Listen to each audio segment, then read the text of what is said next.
Sa mga panalo, so ito na nga pala yung ating ilaw. Ito na pinakita sa inyo kung paano in-install lahat. At makot ka pa ito. So tinatap ko na lang, ginaya ko lang doon sa stock. So mga tatanong kung pwede sa Sniper 150, pwede po basta may pera kayo. Kasi medyo mahal talaga to. Yung ilaw 4,500. O ayan, sinabi ko na yung presyo, magtatanong na naman. Pati daw namin ni-reveal yung price. Alright.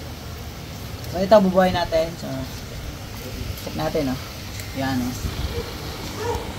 okay. So ganyan kalakas. So yun yung pinakangano niya, low, high. Ito naman yung low niya. High. Yan. Mas marami siya. Mas malawak yung sako. Yung low naman ito. Grabe ba? So combo talaga siya. So magtatanong. Isang dilaw at saka isang puti. Pero kung dalawa kayo magkatropa, pwede kayo magkasundo siguro. So kayo ng isang ilaw. So puro ganoon kasi yung dumarating dalawang beses na dumating. Puro magkaiba yung kulay ng kabak. Pero yun nga, gaya na sabi ko, yung dilaw na isang to, pwede mong hingin sa tropa mo. Tapos yung sa'yo naman, mag-supply nung puti sa puti, dilaw sa dilaw. Yun. So shoutout nga pala sa Pops Avenue Moto Venture. Yun. Shoutout kay Pops Anthony. So sa maghanap ng mga ilaw nito, yun, diretso na tayo. Direct kayo sa Shopee account niya. Pops Avenue Moto Venture. Yan. Yun yung pangalan ng kanyang Shopee account. So sa mga nag-order nito, yun lang. So kamukha to nung Atom na yung malaki. Hindi ko alam kung anong tawag doon. Yung yata yung spotlight. Basta kamukha siya. So sa naka 150cc naman, doon sa mga nakatawag dito, diba naka-olay kayo? Pag napunti yung olay nyo, pwede nyo itong ibala doon. So mas may purpose ito dahil malakas ito kumpara doon sa nakabala sa olay. Tawag doon blue water. So ito yung pinakapamalit natin. So mga naka blue water dyan, kasyang-kasya pa doon sa olay ng Sniper 150 B1 at B2. Okay, so ibabala nyo lang doon sa pinakang eyeline na to, doon sa olay. Ito yung ilalagay nyo at solid talaga yung ilaw nyo dito. So yun, kabit na natin. Medyo matagal pa itong gawin kasi ito, tanggalin ko yung aking M1 Pro. Galing din to kay Pops Anthony. Yan, maraming salamat kay Pops Anthony. So yung M1 Pro niya, napakatagal na to, 2 years na to. Hanggang ngayon, buhay na buhay pa rin. Gumagana pa rin yan. Nagpa-function pa rin ng maayos. Ayan, ayun kung anong gagawin natin dito. So, tapos yung isa ko, re-refactor din yung maayos. Kasi sobrang tigas ng play. O, ilalagay natin banda dito.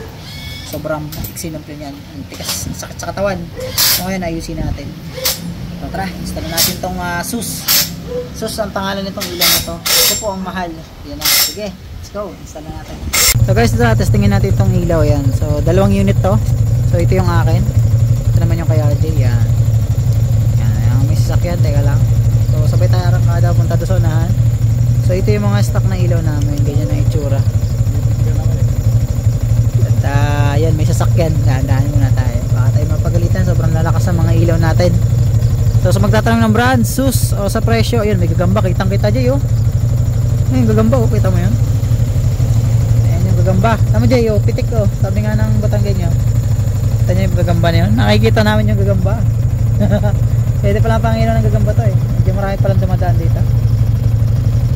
Tama Jay, laki ng pitik So let's go, tara, sabay tayo. So ito yung ilaw namin naka-low ako. Yan. Yan yung low namin, grabe Okay, sabay ka Jay. Okay, pati pa. Okay, hi. Yan. Grabe, ganun kaliwanag. So, isa lang yung buhay kay RJ lang yan Yan. Kanyang kalakas yung SUS na ilaw. Buhayin ko yung aking low din yan. Okay, hi ulit. Yan.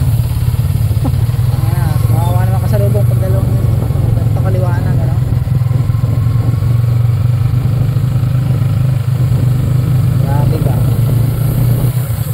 kalakas yung SUS na ilaw natin. So sa mga gusto mag-order, magsabi lang kayo. Okay, balik na tayo. At bibidyo naman natin yung natakbo na daan. Yan. Yun, hindi naman kanya Ito yung low ko Asang kaya ito Yan yung kanya, ganyang kaliwanag diba? Lakas.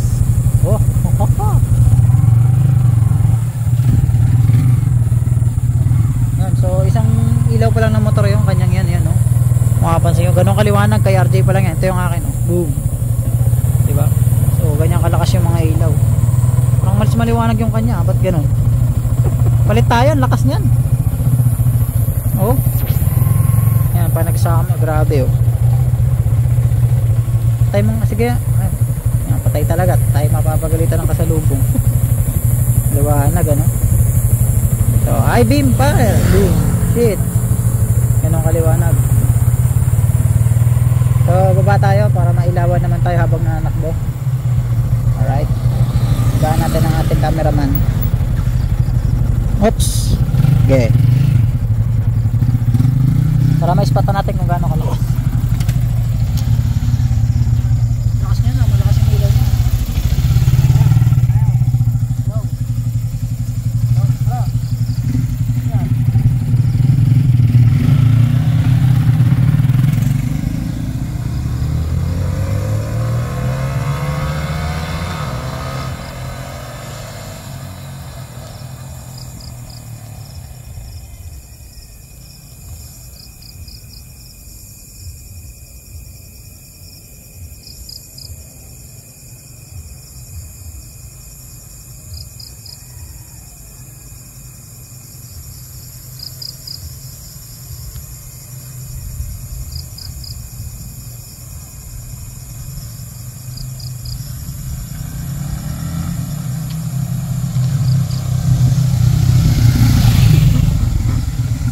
Ayop yan, wala na makita. So,